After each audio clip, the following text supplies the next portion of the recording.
I'm Baden, and I'm a senior lecturer at the Hebrew University in Jerusalem. We're interested in the concept of resonance, narrative resonance, which is the tendency that ideas that we are exposed to seem intuitively plausible and are things that we are inclined to adopt as true, as useful descriptions of the world, and then reuse in our own explanations.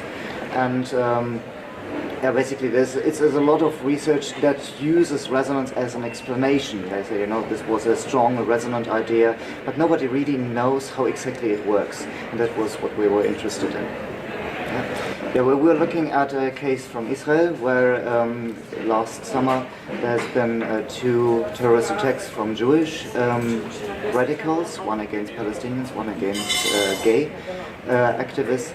And we were interested in how the Jewish different publics, Israeli publics, respond to that news and its explanation, and see how different value contexts, different community beliefs influence how, basically how things resonate, how the same explanations resonate. And so what we basically see is that there are two different kind of processes. There is a mostly epistemic process, I would say, where the question is, does this make sense? Is this something that relates to what we believe how the world normally functions? And then there is a more emotional process which responds to, can that be? Is this an acceptable explanation of the world?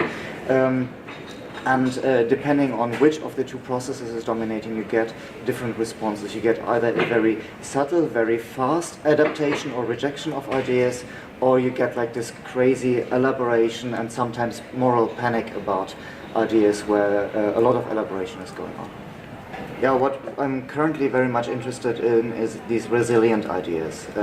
Like we have currently, for instance, in Europe and also in the States, some populist movements that have these very strongly held beliefs that the economy is broken, or that the refugees are terrorists, or basically quite a number of ideas that are very strongly influencing those people's worldview. And they collide with the facts in many ways, but they seem to be relatively resilient against argument or against information. And that's what I'm going to look more into, how this immunization strategies or the resilience of ideas works.